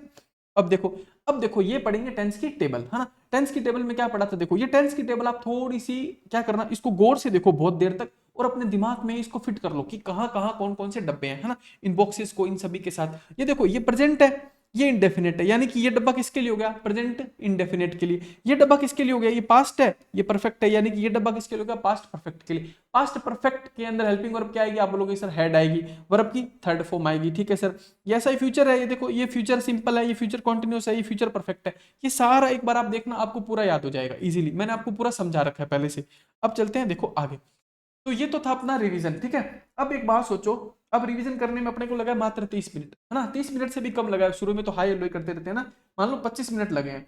अब देखो, जब एक बात बताओ, मैंने आपको एक एक बात को 10 बार बोला, फिर से 10 बार समझाया, तो मुझे कितना टाइम लगा? 25 मिनट। आप अगर अपनी ईमानदारी से तैयारी करो ना, ईमानदारी से इसको पढ़ो, याद करो, आपको मात्र लगेंगे 10 मिनट भी नहीं लगेंगे, मुझे लग रहा है 5-1 मिनट में ही ये रिवाइज होने शुरू हो जाएगा आपसे। और देखो, अगर बेटा 5 मिनट दे के आप इतनी बड़ी चीज सीखते हो ना, ये बहुत बड़ी बात है। सोचो मैंने कितनी ईमानदारी से और कितने अच्छे तरीके से आपको बताया होगा कि आपको रिवीजन में मात्र 5 मिनट लग रहा है, ठीक है। अब देखो दूसरी बात ये सब्जेक्ट भी मुश्किल है, मैं आपको बताऊं, क्योंकि बाकी सभी सब्जेक्ट में आपको इंटरेस्ट भी आता है, पॉलिटी पढ़ने में, हिस्ट्री पढ़ने में, सब में। ये सब्जेक्ट भी थोड़ा मुश्किल है, उसके बावजूद मैं इसको क्या करता हूं, आपको इतना अच्छे समझाने की कोशिश करता हूं। अब देखो, अब क्या करेंगे, प्रीवियस ईयर्स क्वेश्चन। पीवाईक्यू का मतलब क्या होता है? प्रीवियस ईयर क्वेश्चन, यानी कि पिछले सालों में किस टाइप के सवाल हमसे आरपीएससी ने पूछे हैं, वो करते हैं। देखो, अब देखो, सबसे पहले तो करेंगे 2023 वाले, ठीक है, ठीक है सर, चलो। 2023 में क्वेश्चन क्या था? हर हर मतलब उसकी, लाउड मतलब तेज, हर लाउड क्राइज, उसकी चीखे, walked me up at about midnight, है ना। अब देखो क्या लिखा है, her loud cries walked me up at about midnight. अब देखो इसमें क्या है ना, कि ये वॉकड होता है ना बेटा, ये गलत लिखा है। कैसे? कि आपको याद रखनी पड़ेगी वर्ब की, वर्ब होती है वेक, सेकंड फॉर्म होती है वॉक, ठीक है सर, थर्ड फॉर्म होती है वॉकन, सॉरी वेकन, है ना। अब देखो यहाँ पे कौन सी फॉर्म आएगी? सेकंड फॉर्म, यानी कि वॉकड नहीं आएगी, क्या आएगा? वॉक, है ना। अब देखो क्या लिखा है, her loud cries walk me up at about midnight, her loud cries walk me up at about midnight, ठीक है सर। आगे चलो, he related several details connecting with the accident. अब मैं देखो इस सेंटेंस के अंदर आपको पर्टिकुलरली बताता हूं। इस सेंटेंस में वैसे तो देखो ये पास्ट में लिखा है ना, तो यहाँ आप कनेक्टेड कर सकते थे, मतलब तुक्का भी मार सकते थे तो आपका सही हो जाता, बट इसमें कुछ थोड़ा समझने के लिए और भी है, तो उसमें आपको समझाने में मुझे कम से कम 20 मिनट लगेंगे, ठीक है। वो मैं आपको अभी नहीं समझाऊंगा, मैं आपको वो वर्ब एडवांस जब टॉपिक पढ़ाऊंगा तभी समझाऊंगा कि इसमें कि कनेक्टेड क्यों किया है ना, कि कनेक्टेड हमने क्यों किया। अब देखो एक बार के लिए याद रख लो कि ये पास्ट का है, तो यहाँ पे क्या हो जाएगा? कनेक्टेड हो जाएगा। बट इसके पीछे एक्चुअली में लॉजिक और रीजन कुछ और है, वो लॉजिक और रीजन समझाने में मुझे कम से कम 20 मिनट लगेंगे, और थोड़ी बात भी थोड़ी एडवांस लेवल की। देखो तो मैं आपको वर्ब एडवांस के अंदर आपको समझाऊंगा, क्योंकि एक्चुअली में पार्टिसिपल लिखा हुआ है यहाँ पे, है ना, यहाँ पे आएगा पास्ट पार्टिसिपल, वो मैं आपको सब कुछ बाद में बताऊंगा। बट पास्ट पार्टिसिपल भी होता तो क्या ही है? वर्ब ही तो होती है, इसके अलावा तो क्या ही था? वर्ब ही एक तरीके से। तो यहाँ पे क्या कर देंगे? कनेक्टेड। उसके बाद देखो ही यूज्ड। अब देखो आप थोड़ा सा दिमाग लगाते हैं ना बेटा, यूज्ड वर्ब की कैसी फॉर्म होती है? अब लोग सर सेकंड फॉर्म होती है, यानी कि सेंटेंस किस में स्टार्ट हो रहा है? पास्ट में, ठीक। आगे चलो, used rather harsh word denouncing her, but he can. Can कैसा होता है? कैन होता है सर प्रेजेंट, तो कैन की जगह क्या आएगा? आप कुड लिख देते, माइट लिख देते, कुछ ऐसा लिख देते, तो सेंटेंस क्या हो जाता? सही हो जाता। बस पास्ट में शुरू, पास्ट में खत्म। ये भी देखो रिलेटेड, पास्ट में शुरू, पास्ट में चलेगा तो कनेक्टेड, तो ये सभी ऐसे ही हैं। अब देखो हर क्राइज में तो वॉक आएगा यार, वॉकड तो नहीं होता, इतना तो थोड़ा सा अपने को पता होना चाहिए। तीनों क्वेश्चन कैसे हैं? देखो पढ़ाए हुए हैं तीनों, है ना। उसके बाद देखो fourth number question, when at last मतलब अंत में, we got to the theatre, we got to the theatre का मतलब हम थिएटर पहुंचे। अब देखो क्या लिखा था? प्ले ऑलरेडी, क्या लिखा है? प्ले ऑलरेडी, ऑलरेडी का मतलब पहले ही, बिगन मतलब शुरू हो चुका था। काम कितने हुए? एक तो हम थिएटर पहुंचे हैं, दूसरा काम कौन सा हुआ है? प्ले शुरू हुआ है। देखो दो काम हुए, मैंने आपको पढ़ाया था पास्ट परफेक्ट के अंदर ही पढ़ाया है मैंने, पहला ही रूल पढ़ाया है कि दो काम होते हैं, अगर जो काम पहले होता है उसको लिखते हैं पास्ट परफेक्ट में, जो काम बाद में होता है उसको लिखते हैं वर्ब की सेकंड फॉर्म में। अब देखो पहले काम कौन सा हुआ है? पहले काम हुआ है कि ऑलरेडी लिखा है ना, ऑलरेडी का मतलब पहले ही, मतलब प्ले पहले शुरू हो चुका था, तो क्या लिखेंगे? The play had already been begun, the play had already been begun, ठीक है सर, ये काम तो हो गया पहले। दूसरा वाला काम क्या होता है? वर्ब की सेकंड फॉर्म, तो गेट का लिखा था, गेट की सेकंड फॉर्म क्या होती है? गोट, वो तो लिखा हुआ है, तो सेंटेंस क्या कर दिया आपने? सही कर दिया। अब देखो कुछ बच्चे बोलेंगे कि सर ये बीन क्यों लिखा, मैं आपको एक बात बताता हूँ, एग्जाम के अंदर जब वो एरर पूछेगा ना, तो वो ऐसा कह के नहीं पूछेगा कि ये भैया ये टेंस की ही एरर बताओ मुझे ना, वो क्या करेगा? टेंस और पैसिव को उसने मिक्स कर दिया इसके अंदर, बट बात वही है। अब देखो अगर ये अभी आपको पूर्ण रूप से कंप्लीटली नहीं समझ में आए, तो जब पैसिव पढ़ेंगे तब समझ में आ जाएगा, ठीक है। बट देखो बात इतनी सी, हेड लिखा है, ठीक है सर, बीन वर्ब की थर्ड फॉर्म होती है, और उसके बाद क्या लिखा? बिगन। अब देखो प्ले तो अपने आप को शुरू नहीं करेगा ना, प्ले का मतलब क्या होता है? कोई नाटक, नाटक तो अपने आप को शुरू नहीं करेगा, यानी कि शुरू करने वाला कोई और था, नाटक तो शुरू हो चुका था, है ना। तो इसको किस में लिख दिया? पैसिव में लिख दिया, इससे ज्यादा बड़ी कुछ भी बात नहीं है, कंसेप्ट वही है, ठीक है। आगे चलते हैं। अब देखो ये एक क्वेश्चन हो रहा है, देखो कितने क्वेश्चन आए आप खुद देखो, 1 2 3 4, ठीक है, और उसके बाद देखो ये फिफ्थ, कितने क्वेश्चन आए? 5 क्वेश्चन आए। अब देखो क्या लिखा है? Having being. एक बात बताओ, कभी भी दो आईएनजी एक साथ आते हैं क्या? कभी भी दो आईएनजी एक साथ आते हैं? दो आईएनजी एक साथ कभी नहीं आते। क्यों? देखो बेटा, कोई भी टेंस होगा भाई, आईएनजी कब आएगा? कॉन्टिन्यूस होगा तब आएगा। अगर कॉन्टिन्यूस होगा, आपने जब एक आईएनजी लिख दिया तो दूसरा आईएनजी लिखने की जरूरत ही कहाँ है ना, एक बार में तो आपने बता दिया कि बस की कॉन्टिन्यूस है। अब देखो दो आईएनजी एक साथ नहीं आते तो ये बीइंग नहीं आएगा, बीइंग नहीं आएगा, ठीक है। देखो, और देखो बीइंग की जगह बी बच गया भाई, आईएनजी हटा दिया तो बी बच गया। और हैव के साथ वर्ब की कैसी फॉर्म आती है? Third form. तो क्या लिख दिया? Been, having been taught from childhood to respect his elders, he grew up to the humble and gentle. देखो आगे चलो, यही सेंटेंस सही आगे। अब देखो ये तो क्वेश्चन थे 2023 के, जब आप क्या मान रहे हो कि पेपर बहुत टफ आया था। भाई सब बच्चे क्या बोल रहे हैं? पेपर बहुत टफ आया था। इवन बहुत सारे टीचर भी बोल रहे हैं, क्या बोल रहे हैं? पेपर बहुत टफ आया था। कि लेकिन देखो पेपर टफ नहीं था, बस थोड़ा सा आप उसके अकॉर्डिंग पढ़ के नहीं गए, पेपर टफ नहीं था। और मैं आपको बताऊं, मैंने जितना आपको पढ़ाया था ना, आप उतना भी ईमानदारी से करके जाते ना, मेरी एक एक बात को सुनते, ये क्वेश्चन आप तब भी कर देते। मैं पहली क्लास से चिल्लाता रहा कि पास्ट पढ़ के जाना, पास्ट पढ़ के जाना। अब आप खुद देखो, पहला ही पहला टेंस वर्ब की सेकंड फॉर्म, कौन सा टेंस पूछ रहा है? पास्ट, ठीक है सर। रिलेटेड टेंस कौन सा है? पास्ट, ठीक है सर। यूज्ड टेंस कौन सा है? Past. At last we go to the theatre, play had already begun, tense कौन सा है? पास्ट। अब एक बात बताओ यार, और मैं क्या समझाऊं आपको, है ना? सारे क्वेश्चन पास्ट क्या हैं? कब? 2023 में, ठीक है सर। अब चलो 21 में, अब मान लो मेरी बात, अब चलो 21 में। अब देखो, डिड सोहन स्क्रैचड, टेंस कौन सा है बताओ? पास्ट, हम ना। अब देखो मैंने आपको क्या बताया था, जब कभी भी डिड लिखाओ, डू लिखाओ, डज लिखाओ, आज की क्लास में बताया क्या, तो टेंस की कौन सी फॉर्म आएगी? टेंस की कौन सी फॉर्म आए, सॉरी वर्ब की कौन सी फॉर्म आएगी? First form. तो आगे लिख दिया डिड, डिड सोहन। स्क्रैचड नहीं आएगा बेटा, क्या आएगा? स्क्रैच, स्क्रैच योर कार्ड, ठीक है सर। पीछे पीछे देखो क्या लिखा है, क्वेश्चन मार्क लिखा है। क्वेश्चन मार्क लिखा है यानी कि हेल्पिंग वर्ब कहां नीचे सबसे आगे लिखिए, क्या लिखिए सर, ठीक है। सेंटेंस पूरा सही हो गया। आगे चलो, ये देखो 2018 के अंदर, 18 के अंदर देखो टेंस कैसा है? पास्ट। क्या लिखा है देखो, my aunt was walked in the garden when I met her. अब देखो दो काम हुए हैं, एक तो मैं मिला मिला, और दूसरा काम क्या हुआ कि मेरी आंटी गार्डन में घूम रही थी। तो कैसे लिखोगे सोचो ना आप, एक काम में टाइम लगा है, घूमने वाले में, मिलने वाला तुरंत हो गया। देखो my aunt was walking in the garden when I met her, my aunt was walking in the garden when I met her, जब मेरी आंटी गार्डन में घूम रही थी तो मैं उनसे मिला, ठीक है। तो ये होगा, टेंस कौन सा है? पास्ट ही है। अगला चलो, he is taking tea every morning. Every मैंने आपको बताया था, एवरी लिखाओ, एवरी डे लिखाओ, ऑलवेज लिखाओ, एवरी मॉर्निंग। तो टेंस कौन सा आएगा? Present simple. भाई आप सीधा देखो ना, एवरी मॉर्निंग का मतलब भी क्या होता है? हर रोज, हर दिन। हर दिन मैं क्या करता हूं? मैं चाय पीता हूं, है ना। ही टेक्स टी एवरी मॉर्निंग, ठीक है सर। आगे चलो, आई विश, मैंने आपको हाइपोथेटिकल कंडीशन में पढ़ाया था, एज दो लिखाओ, एज इफ लिखाओ, इफ ओनली लिखाओ, आई विश लिखाओ, उनके साथ पास्ट की फॉर्म की वर्ब आएगी ना। वर्ब की कैसी फॉर्म आएगी? पास्ट आएगी। अब देखो बहुत सिंपल है, हैव लिखा है ना, हैव तो क्या हो गया? प्रेजेंट, इसका पास्ट बनाओ, क्या बना दोगे? Had. I wish I had a car, इसका मतलब क्या होता है? काश मेरे पास एक कार होती। खूब समझाया था मैंने आपको ये, ठीक है। अब चलो आगे, 2018 में दूसरा क्वेश्चन क्या आया? What they still. अब ये 5th नंबर क्वेश्चन है ना, इसको इसको अच्छे से देखो आप, क्या लिखा है? व्हाट दे स्टिल, है ना, उन्होंने क्या चुरा। अब मैं आपको एक बात बताता हूं, देखो आप सोचते थे कि मैं क्यों इतना बोलता हूं हेल्पिंग वर्ब आगे आएगी, आगे आएगी। देखो कितने क्वेश्चन पूछता है हेल्पिंग वर्ब। देखो सेंटेंस किससे स्टार्ट हो रहा है? WH वर्ड से, ठीक है sir.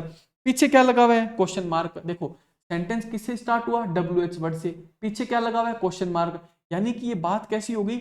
What is your name जैसी हो गई। कैसी हो गई? What is your name. अब देखो व्हाट के बाद आपने इज बोला या योर बोला? व्हाट इज योर नेम आपने बोला इज, है ना। तो देखो यहां भी क्या आएगा? व्हाट। अब आगे क्या लिखा है? स्टिल। तो आपको बीच में क्या लिखना पड़ेगा? आपको बीच में लिखनी पड़ेगी हेल्पिंग वर्ब, है ना।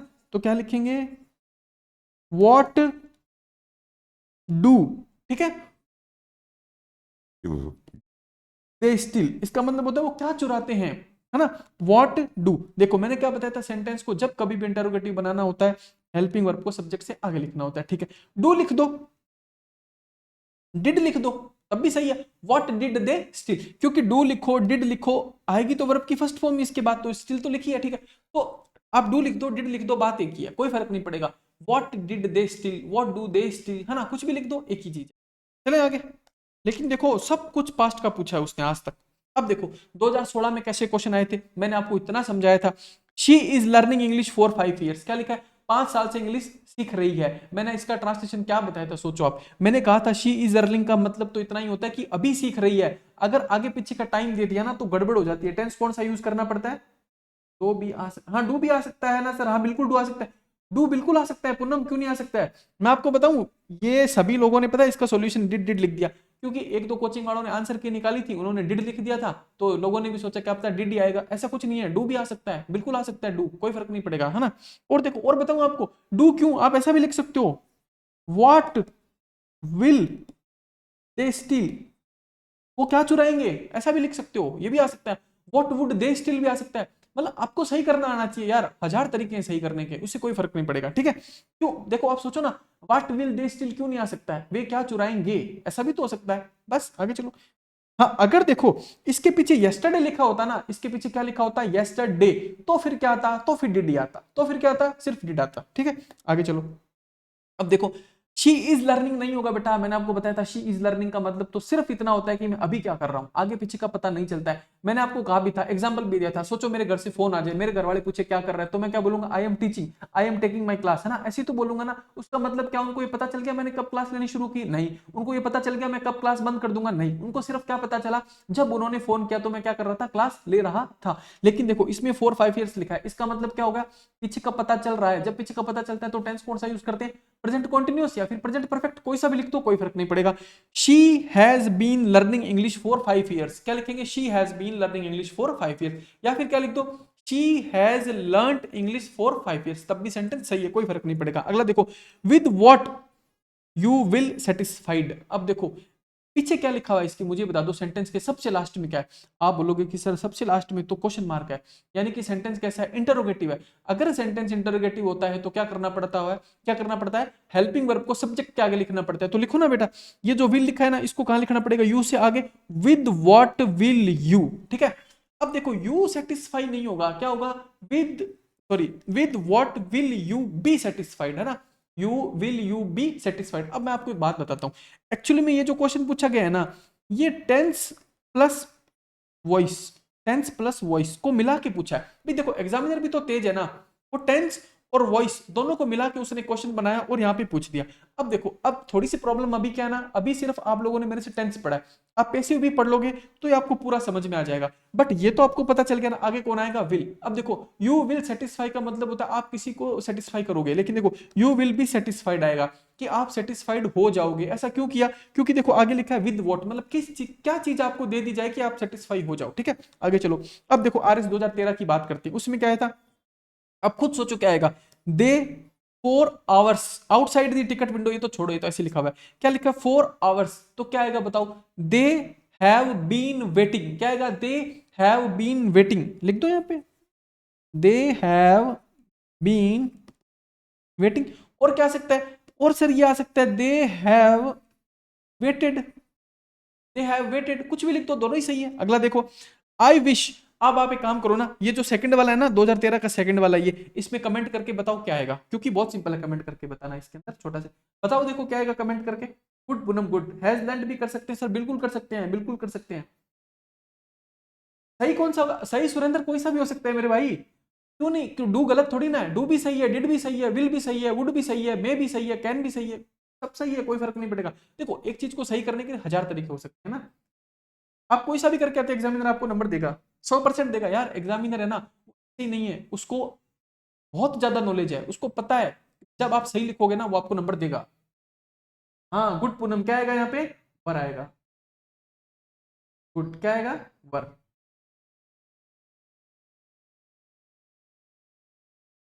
चले आगे, आई विश, काश आई वर, क्या लिखेंगे, I were, WRE were, I were more sincere as far as is work is concern, मैं ज्यादा सिंसियर होता जहां तक कि उसके उसके काम की बात है, ठीक है। आगे चलो, she often rest after days hard work, तो क्या आएगा बताओ, often, always, daily, sometimes, usually, frequently, occasionally लिखा होता है तो क्या लिखते हैं, रेस्ट।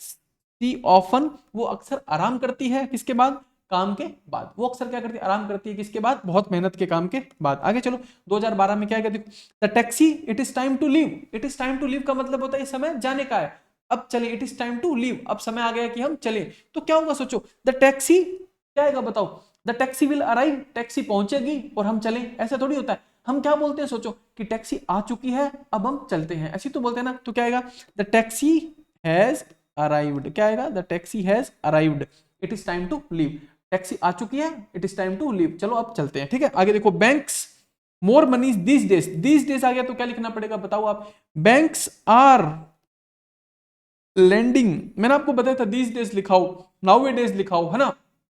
ऐसे सभी सेंटेंस के, ऐसे सभी शब्दों के, वर्डों के साथ क्या आता है, प्रेजेंट कॉन्टिन्यूस।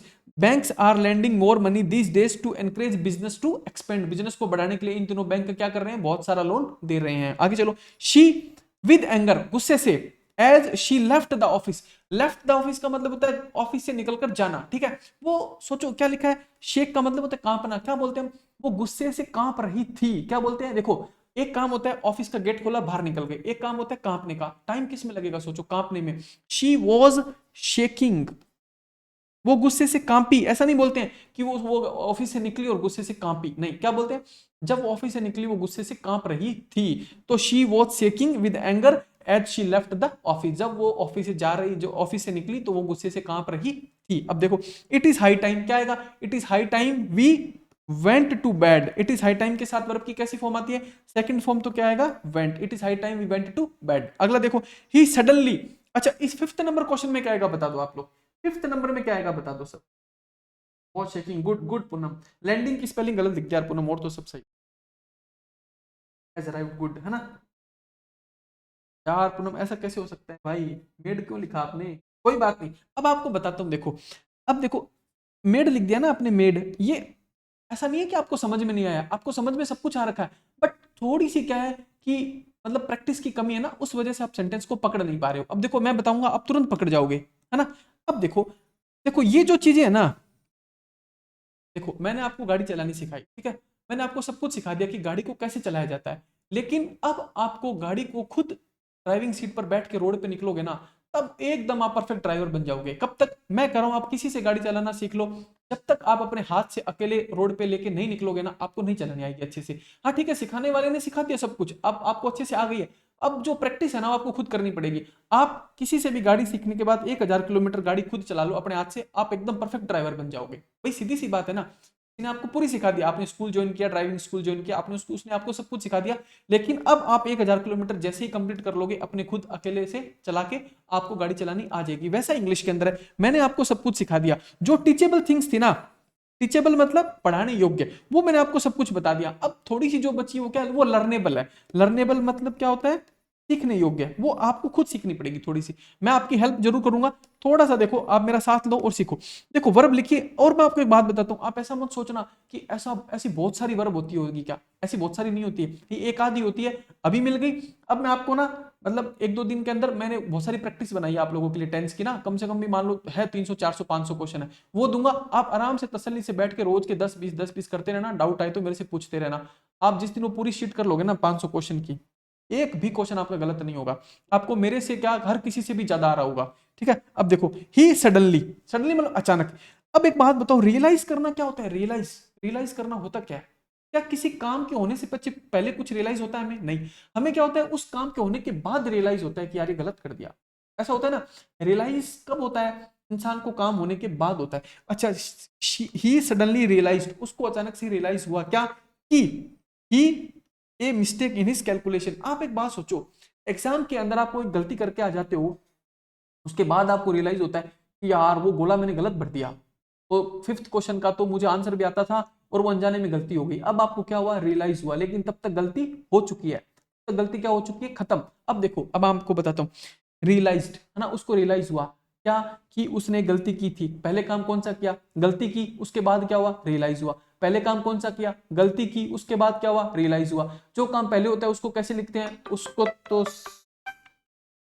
उसको तो सर हेड प्लस वर्ब की थर्ड फॉर्म में लिखते हैं, तो क्या लिख देंगे, हैड मेड, क्या लिख देंगे, हैड मेड। देखो, he suddenly realised that he had made mistake in his calculation, उसको रियलाइज हुआ कि उसने एग्जाम में गलती कर दी थी। अब देखो दो काम हुए, एक तो रियलाइज हुआ, एक गलती की। पहले कौन सा हुआ, पहले गलती की, रियलाइज हमेशा बाद में होता है, ठीक है।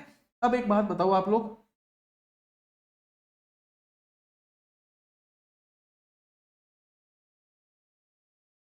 अब एक बात बताओ, आप लोगों को समझ में आया क्या, हैडमेड, पूनम समझ में आया आपको अच्छे से, ठीक है, आगे चले,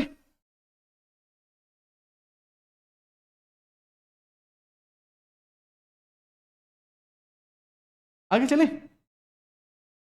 ही सडनली रिमेंबर्ड, देखो क्या लिखा है, अब एक बात देखो, मैं आपको एक बात बताता हूं, ही सडनली रिमेंबर्ड आया 2010 में, ठीक है। और देखो ही सडनली रियलाइज है 2012 में। आरपीसी रिपीट करती है, आप चिंता मत करो, प्रीवियस ईयर क्वेश्चन जरूर करके जाने, 100% रिपीट करेगी, ठीक है। अब देखो ये क्वेश्चन आप थोड़ा सा पढ़ो 1 मिनट, और मुझे इसका आंसर बताओ क्या होगा। ही सडनली रिमेंबर्ड में ना, ये जो क्वेश्चन लिखा है ना ही सडनली रिमेंबर्ड, इसमें बताओ क्या आंसर होगा।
किया क्या आप लोगों ने, हैड नॉट लॉक्ड, बिल्कुल गुड है ना। देखो भूपेंद्र जी बिल्कुल, साधना गुड, देखो सभी लोगों ने अच्छा आंसर किया ना। पूनम हाँ, कोई बात नहीं, वही सब आ जाएगी यार, वो 2 मिनट ऐसे लगे, कोई बात नहीं। देखो बहुत अच्छा, सभी लोगों ने अच्छा आंसर किया, अब आ रही है ना वॉइस, ठीक है, सभी लोगों ने बहुत अच्छा आंसर किया। देखो अब देखो ये ऐसी बहुत सारी वर्ब नहीं है, और अब एक बार आप समझ गए ना, अभी कुछ भी कर दे आप समझ जाओगे। क्या लिखा है देखो, शी सडनली रिमेंबर्ड, क्या लिखा है, शी सडनली रिमेंबर्ड, ठीक है, उसको याद आया क्या। अब एक बात बताओ क्या याद है, कि वो दरवाजा गेट को लॉक करना भूल गई थी। सोचो, पहले भूली है, उसके बाद उसको याद आया, पहले उसने दरवाजे को लॉक नहीं किया, उसके बाद उसको याद आया, तो क्या लिखेंगे, she had not locked the get that evening, उसने उस शाम को दरवाजा बंद नहीं किया था।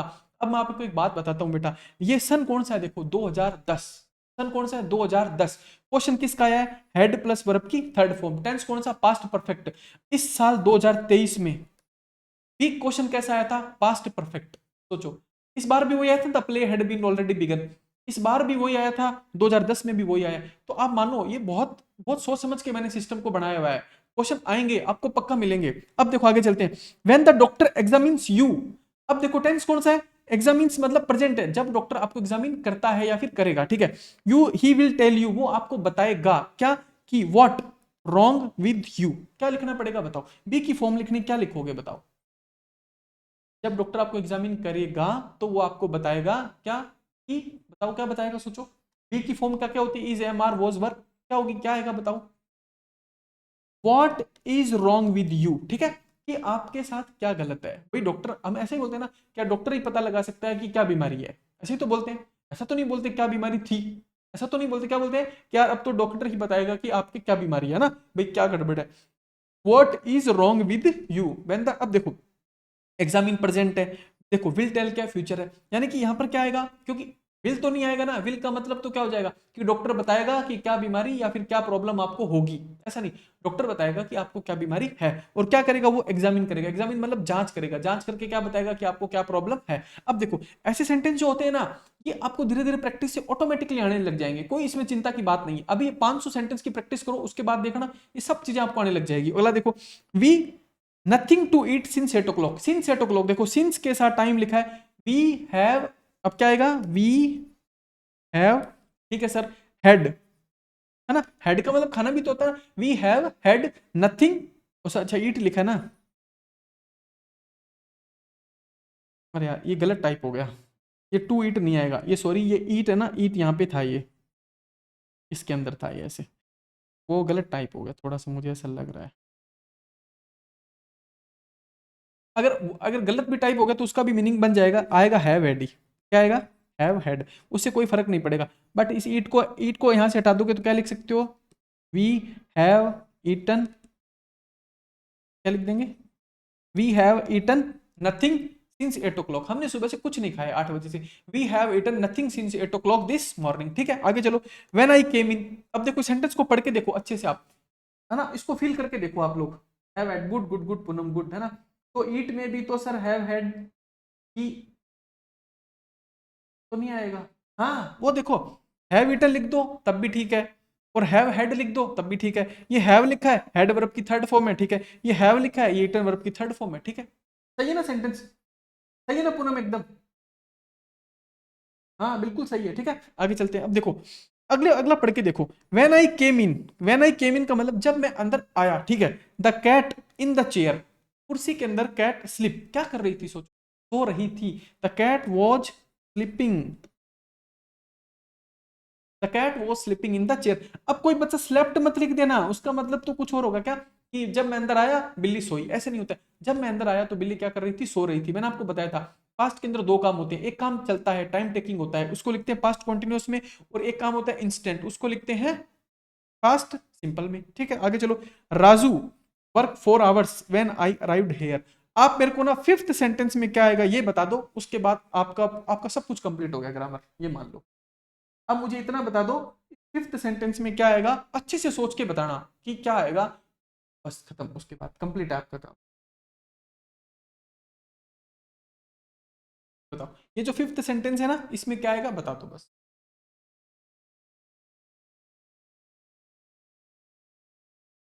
बताओ पूनम, साधना, और देखो कौन कौन है, सुरेंद्र, अमोलक, बताओ भूपेंद्र, सब। हाँ हैड ऑलरेडी वर्कड, गुड, देखो बिल्कुल सही बात है। देखो क्या लिखा है, गुड यार, देखो बहुत अच्छे यार। इतना इतना नहीं आता लोगों को, मैं आपको बताऊं, जितना आप सीख रहे हो ना, जितना आपको आता है, उतना नहीं आता है, समझ में नहीं आता लोगों को लिखा क्या। व्हेन आई अराइव्ड हेयर, यानी कि मैं यहाँ पहुंचा। ये बात कर रहा है पास्ट की, मैं पास्ट में कभी यहाँ पहुंचा। प्रेजेंट में नहीं कह रहा है मैं पहुंचता हूँ, ये क्या कर रहा है, सोचो कि मैं 3 दिन पहले पहुंचा था तब, ठीक है। व्हेन आई अराइव्ड हेयर, जब मैं यहाँ पहुंचा था। राजू 4 घंटे से काम कर रहा था, राजू 4 घंटे से काम कर रहा है, ऐसा नहीं कह रहा है ये क्या कह रहा है, जब मैं पहुंचा ना, जब मैं पहुंचा तब राजू 4 घंटे से काम कर रहा था। तो क्या लिख देंगे, राजू हैड, सॉरी ऑलरेडी लिखा है ना, तो क्या लिख देंगे, Raju had already worked for 4 hours when I arrived here. Raju 4 घंटे से काम कर चुका था जब मैं यहाँ आया, गुड। चलो आगे, आगे चलते हैं। RS 2008। अमोलक जी ये आपने हैज क्यों लिखा, अमोलक जी हैज कैसे आएगा, ये देखो ना, टेंस तो पूरा he when I arrived verb की कैसी फॉर्म है, सेकंड फॉर्म है ना यार। देखो टेंस किस में चल रहा है, पास्ट में चल रहा है ना, हैज थोड़ी ना आएगा। हैज का मतलब पता है क्या हो जाएगा, राजू 4 घंटे से काम कर रहा है और जब मैं आया था। सोचो राजू 4 घंटे से काम तो अभी कर रहा है और मैं कल आया था, थोड़ी ना होता है। जब मैं आया तब राजू 4 घंटे से काम कर रहा था, ठीक है, गुड अमोलक जी, है ना। आगे चलो, आगे से नहीं करनी अपने को ऐसी गलती, है ना। चलो आगे देखो, वी टुमारो क्या लिखेंगे बताओ, we will leave for Delhi tomorrow, कल हम दिल्ली चले जाएंगे, ठीक है। चलो आगे, वाइल रानी वॉज सिंगिंग, जब रानी गा रही थी। रामा रामा रामा क्या कर रही थी, Rama Rama was singing, while Rani was dancing, Rama was singing, Rani गा रही थी, रामा डांस कर रही थी, ठीक है। आगे चलो, it raining before you reach the school. देखो बिफोर लिखा है, ये वर्ब की सेकंड फॉर्म लिखी है। बिफोर के साथ वर्ब की सेकंड फॉर्म होती तो आगे पीछे वाले सेंटेंस में क्या आता है, हैड प्लस वर्ब की थर्ड फॉर्म, हैड स्टॉप्ड, है ना। क्या देखो, it had stopped raining before you reach the school, बारिश बंद हो चुकी थी तुम्हारे स्कूल पहुंचने से पहले। दो काम हुए, एक बारिश का बंद होना, तुम्हारे स्कूल पहुंचना। पहले क्या हुआ, पहले बारिश बंद हो चुकी थी स्कूल पहुंचने से पहले, आप बाद में स्कूल पहुंचे, ठीक है सर। शी फॉर 4 आवर्स क्या आएगा बताओ, she has been studying for 4 hours, क्या लिख देंगे, she has been studying for 4 hours, या फिर क्या लिख दो, she has studied for 4 hours, तब भी सही है। आगे चलो, he pass if he worked hard. अब देखो पीछे लिख दिया इसको, इफ ही वर्कड हार्ड को, इफ तो लिखा है ना, ठीक है सर, हैड लिखा है, ठीक है सर, वर्क लिखा है, ठीक है सर, यानी कि हैड प्लस वर्ब की थर्ड फॉर्म हो गई ये तो। अच्छा, एक सेंटेंस में हैड प्लस वर्ब की थर्ड फॉर्म होती है तो आगे पिछले सेंटेंस में क्या आता है, would plus have plus verb की थर्ड फॉर्म। तो इसमें क्या लिख दोगे, वुड हैव पास्ड, क्या लिख दोगे, would have passed, he would have passed if he had worked hard, अगर उसने मेहनत की होती तो वो एग्जाम पास कर जाता, ठीक है। अगला देखो, our crop if it does not rain soon, क्या लिखा है, if it does not rain soon, यानी कि देखो इफ लिखा है, इफ के साथ डज लिखा है, तो डज यानी कि डज और रेन वर्ब की कैसी फॉर्म हो गई, वर्ब की फर्स्ट फॉर्म हो गई। ये थोड़ा सा देखो ऐसे आगे, अगर इफ के साथ वर्ब की फर्स्ट फॉर्म होती है ना, अगर इफ के साथ वर्ब की फर्स्ट फॉर्म होती है तो आगे पीछे वाले सेंटेंस में क्या आता है, विल या फिर शैल प्लस वर्ब की first form, our crop will fail, if it does not rain soon, अगर बारिश नहीं होती है तो हमारी फसल खराब हो जाएगी। अब आपको एक बात बताता हूँ, आप ये मत सोचना सिक्स वाला मैंने आपको पढ़ाया नहीं, ये मैंने पढ़ाया है, बट पहले क्वेश्चन पूछने का तरीका पता है क्या होता था? पहले क्वेश्चन पूछता था fill in the blank form में, इसलिए आपको समझ में नहीं आया। लेकिन अगर इसी को ही वो एरर में पूछता ना तो आप कर देते उसको, आप उसको क्या कर देते, सही कर देते। बस वैसे छोटी सी बात है, इफ के साथ अगर वर्ब की फर्स्ट फॉर्म लिखी होती है तो आगे पीछे वाले सेंटेंस में क्या आता है, विल या फिर शैल प्लस वर्ब की, ठीक है। तो कंप्लीट हो गया, 2008 तक का हमने सब कुछ कंप्लीट कर लिया, सब कुछ पूरा हो गया हमारा। मैंने आपको रिवीजन भी करवा दिया, सब कुछ करवा दिया, will feel good good good ना। अब आप एक बात बताओ, आप लोगों को सही से समझ में आया ना सब कुछ? सही से समझ में आया सब कुछ?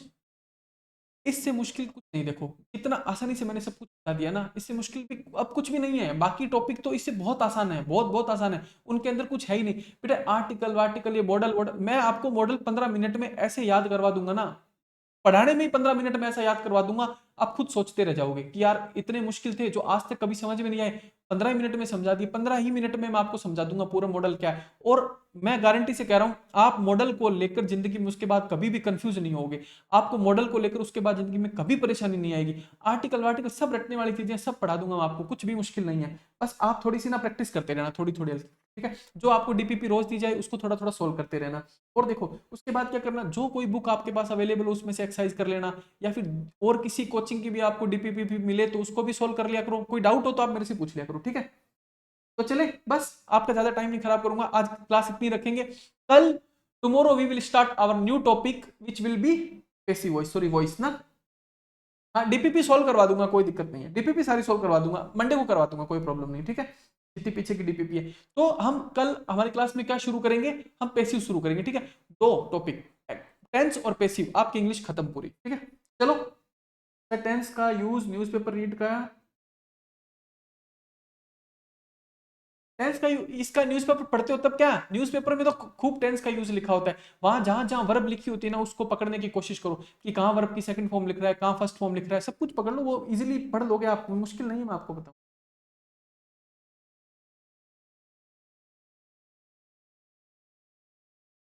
ठीक है, तो ठीक है, इतनी रखते हैं क्लास, कल पढ़ते हैं अपना, क्यों मैं आपका ज़्यादा टाइम खराब करूँ ऐसे ही जाते जाते ना।